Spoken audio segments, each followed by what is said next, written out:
Defense News. It's proudly sponsored by Navy Federal Credit Union. If you're a member of our nation's armed forces, the Department of Defense, or if your family is, we'd be proud to serve you too. On this episode of Defense News Weekly, we're on the ground at SOF Week in Tampa. Check out some of the highlights from the annual Special Forces Expo. Plus, more tech on offer to the Navy. Have a look at a large underwater drone that can charge its own batteries. And highlights from the annual Service Member of the Year Awards. Go inside the gala to honor top military performers. Also, getting ready for education after the military, how troops can prepare for heading into higher ed after heading out of the service. Plus, the Secretary of the Air Force takes a ride in an AI-driven jet. See how the high-tech flight went. It's the latest in news and analysis from the Pentagon to the platoon, here on Defense News Weekly.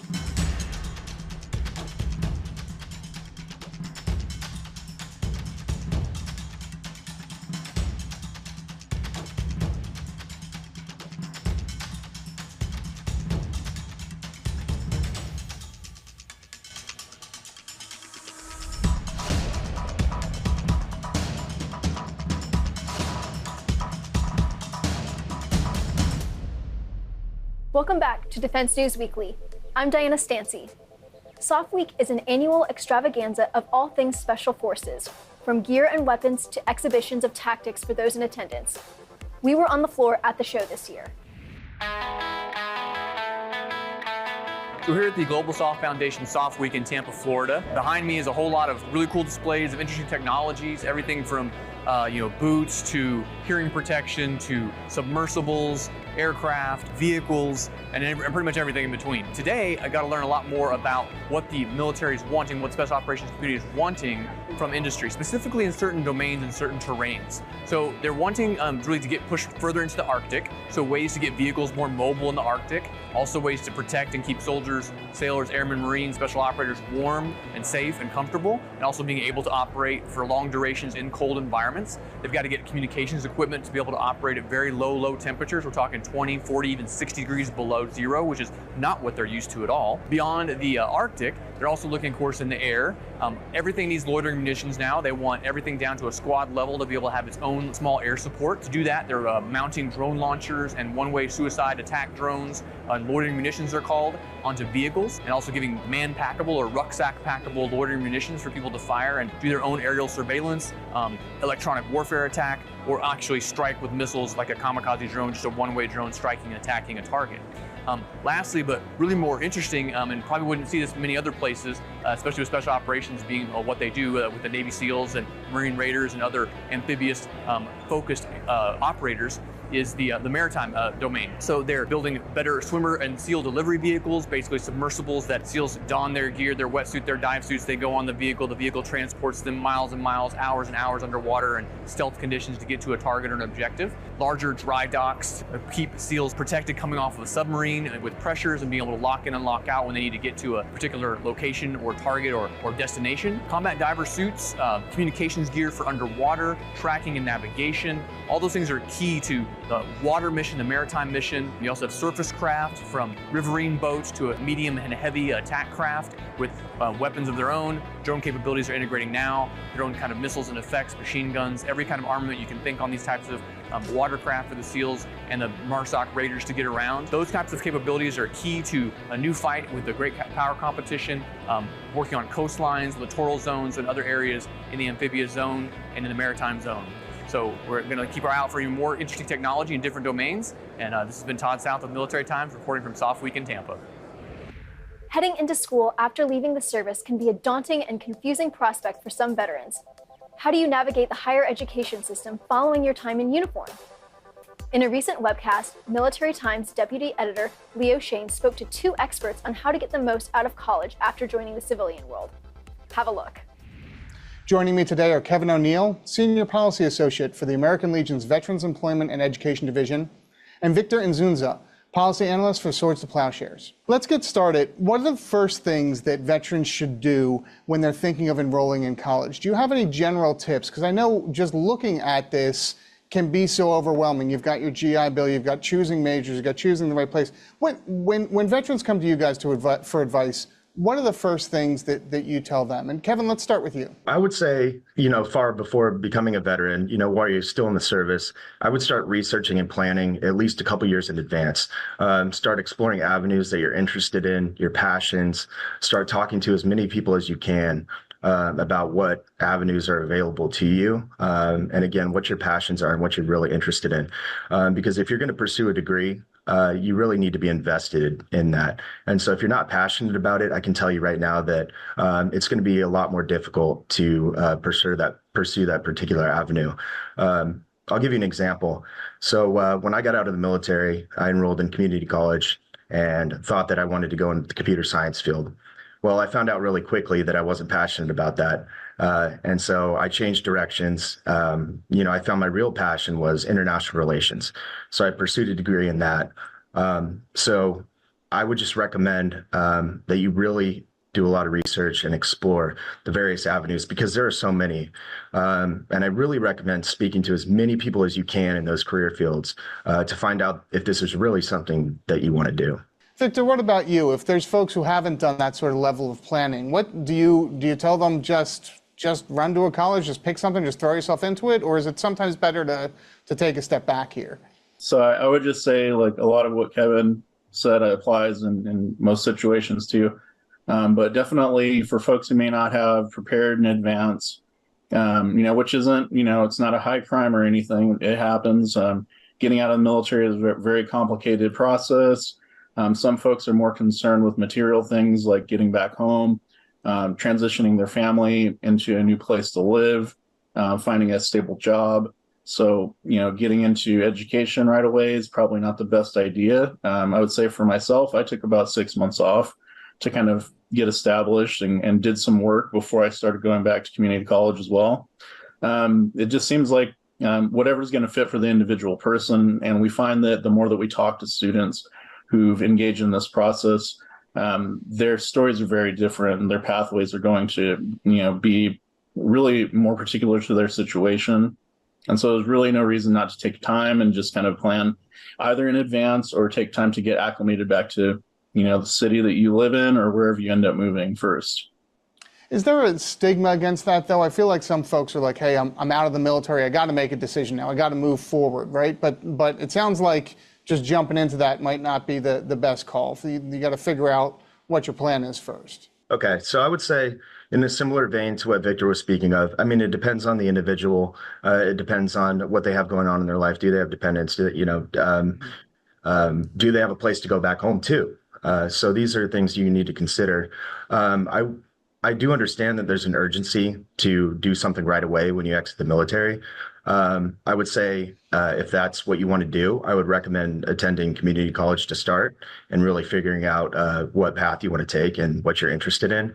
I know that Victor and I were speaking about this the other day, and we both attended community college, and that really helped to figure out the direction that we wanted to take. And so I would recommend that if you really want to jump into something immediately after exiting the military.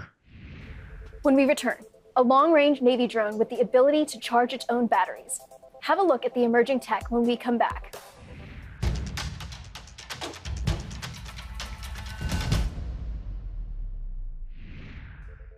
Welcome back to Defense News Weekly.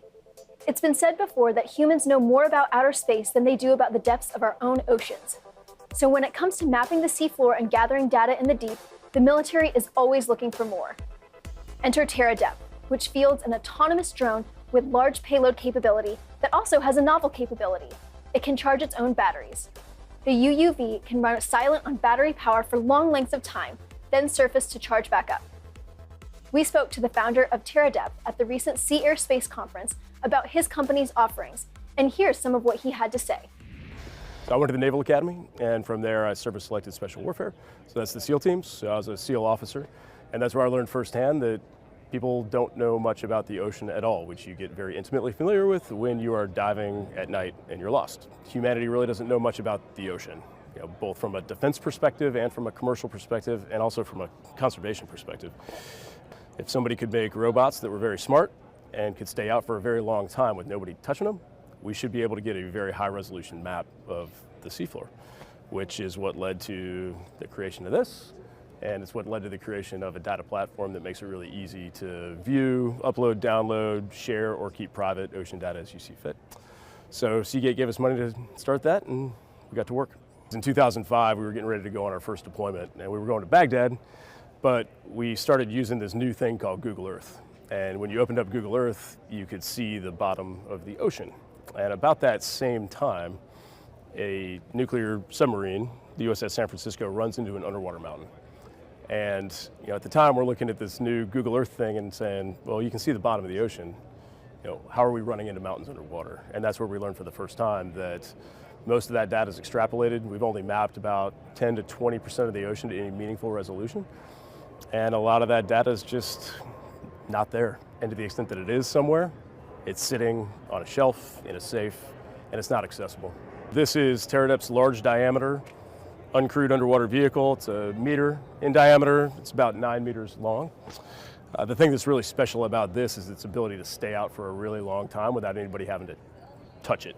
So in the center of this, which you can't see, is a diesel electric generator. So this is the world's only low-cost, self-recharging submersible drone, effectively. And so what that means is it's very cheap to operate, so we can stay out for a long time. And we're carrying millions of dollars worth of lithium battery equivalent in a few $100s of diesel fuel. So that's the big differentiator of this. It's designed for high resolution mapping, so we can carry a multitude of sensors that gets us data that people need to make good decisions on. Say you want to put something down on the ocean floor, pick it up, or know the condition of what's down there. So think submarine fiber optic cables, underwater pipelines, high voltage DC cables, things like that. So you're obviously going to have a surface expression. We've got to breathe air to start the diesel electric generator. So there is going to be noise, there is going to be emissions, but it's a whole heck of a lot stealthier than, say, a large surface ship that would traditionally be used to do these mapping operations. So one of the big value propositions to this is the minimization or the complete removal of humans babysitting assets like these underwater. Generally, when you put a big robot in the water, there's a surface ship sitting on top of it. And that's A, burning a bunch of diesel fuel to your emissions comment, but B, you're really putting humans at risk and you're spending a lot of money. So if we can start pairing things like this, robots that are really smart, that can recharge themselves, we can start removing the human from that data collection loop, and that's where we're actually going to get scale. And in a defense context, that's where the United States is going to get decision advantage over potential competitors because we're going to have a better understanding of the seabed. So when this LDUV is underwater, it's running on battery. But when we come up, that's when we start recharging. So the diesel generator kicks on fully autonomously. There's no human interaction with it. We recharge the lithium-ion batteries. We go underwater, start collecting seabed data again.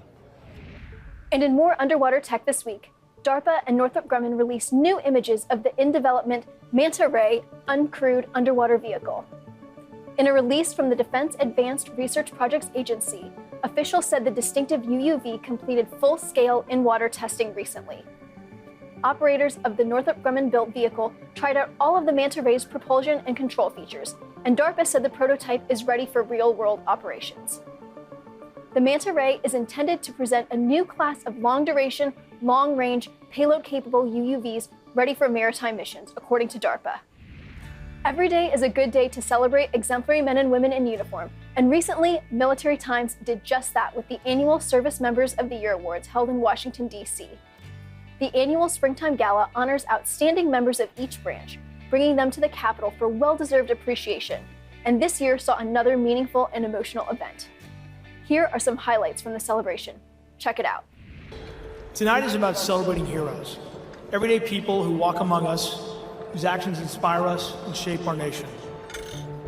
The men and women we honor tonight are the keepers of a sacred legacy. In their service echoes the sacrifice of generations past. They wear more than uniforms. They wear the very fabric of America. But heroism isn't only about charging into the flames. It's the men tending to wounds with bullets flying past. It's the pilot soaring into dangerous sky. It's the countless quiet hands that keep machines turning, ships sailing, and planes aloft, so that others may do their work for their country. On August 8th, a devastating fire consumed the beautiful town of Lahaina, claiming 100 lives. It's difficult to be recognized following the devastation and the impact it had on our community.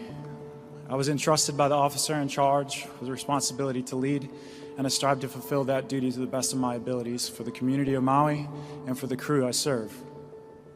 It was their courage, sound decision-making, and selfless service of Coast Guard Station Maui that enabled us to carry out successful rescues on August 8th and 9th. This recognition is a tribute to the crew I am privileged to be a part of, and their unwavering commitment to our core values of honor, respect, and devotion to duty.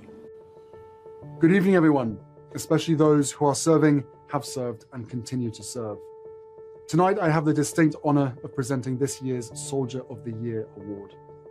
I first met Sergeant First Class Elizabeth Marks at the Invictus Games in Orlando 2016, where I presented her with not one, but 4 gold medals that she'd won in swimming.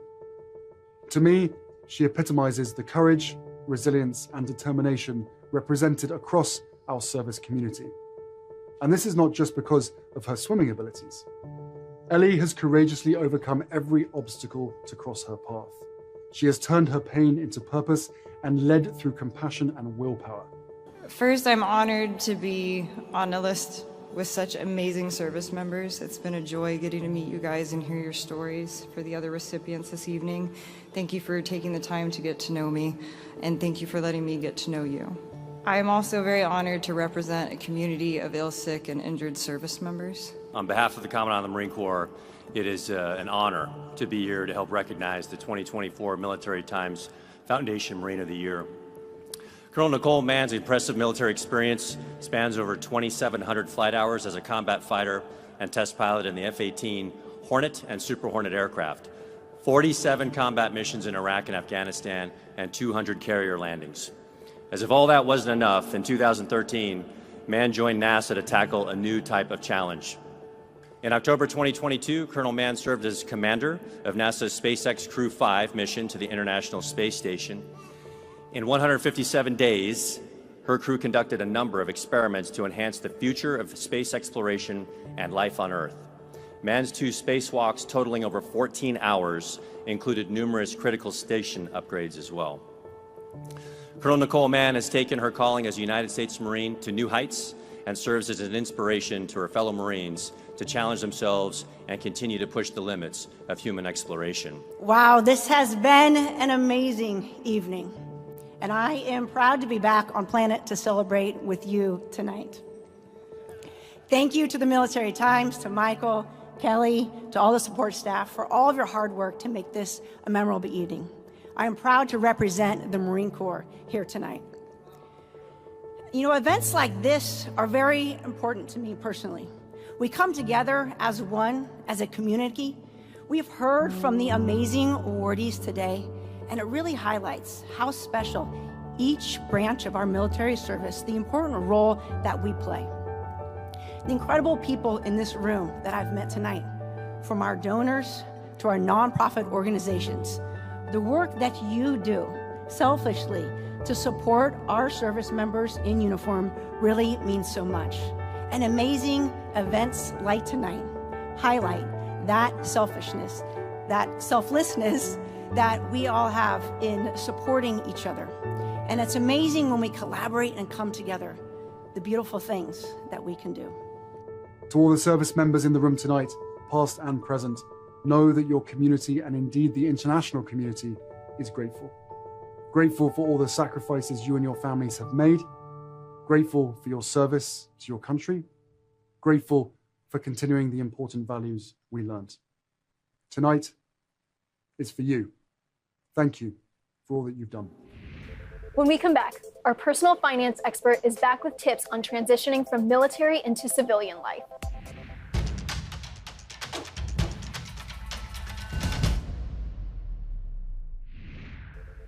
Welcome back. On this edition of Money Minute, personal finance expert Jeanette Mack is back with advice on navigating finances when transitioning from uniform into civilian life. A recent survey conducted by OnePoll says it takes an average of 7 months for a transitioning veteran to adapt to civilian life, and landing a job just might take that long. So like on any other mission you've taken in the military, you must prepare if you want to transition successfully. It may sound easier said than done, but don't let that stop you from planning and saving. Hopefully, you've already got an emergency fund or a savings you can fall back on. But if not, start now. You'll need a source of income until you get your new job. The next step is to do your homework on your military benefits. Use all possible benefits while you're still in the military and after you separate to help you bridge the gap in employment and health care. And don't wait to job search. Months ahead of leaving, explore career fairs and network with professionals in your desired field to find a career you're passionate about. And do get financial advice from a pro. They'll give you insight on investments, retirement planning, and even debt management. Leaving the military is one of life's most challenging moments, but having good health and a great plan can see you through your transition successfully. Thanks, Jeanette. We'll see you next week. To get more coverage of military and defense topics, set your sensors to see over the horizon and check out militarytimes.com and defensenews.com for more headlines. And to be the most moto mechanic in the motor pool, sign up for our early bird brief, compiled each morning to bring you the most recent headlines. And if social media is where you grab open source intelligence, follow us on YouTube, Facebook, Instagram, and X, formerly known as Twitter. And while it's still legal, we're on TikTok, so go find us there as well. Coming up, the Secretary of the Air Force takes a flight in an F-16, flown by AI.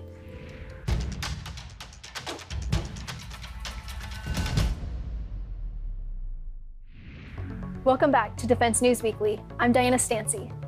The Air Force is looking for ways to break new ground in advancing air capability and has been making strides in the realm of AI.